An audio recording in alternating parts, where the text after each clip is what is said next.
Sir எனக்கு இந்த முகவசீகரம் சம்மந்தப்பட்டு நிறையா பேர் கேட்குறீங்க.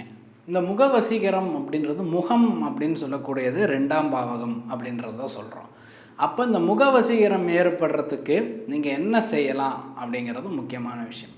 இந்த முகவசியம் ஏற்படுறதுக்கு நீங்கள் குளிக்கிறதுக்கு முன்னால் தேங்காய் எண்ணெய் அப்ளை பண்ணிவிட்டு குளிச்சுட்டு வந்துட்டு குறிப்பாக அரைச்ச சந்தனம் கட்டை வச்சுக்கோங்க. சந்தனக்கட்டைகள்லாம் இப்போ நிறையா கிடைக்கிது. அந்த சந்தனக்கட்டைகளை அரைச்சி நீங்கள் திலகமாக வச்சுக்கும் போதும் உங்களுக்கு முகவசீகரம் ஏற்படும்.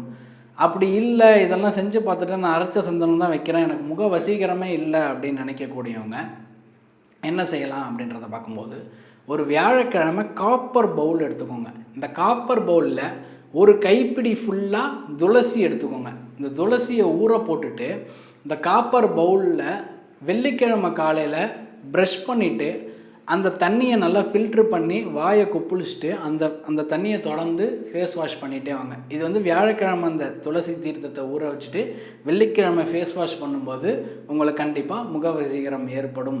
அதே போல் இது என்ன பண்ணுன்றதை பார்க்கும்போது உங்களுக்கு புதன் ப்ளஸ் சுக்கிரனோட கடாட்சத்தை கொடுத்துக்கிட்டே இருக்கும்.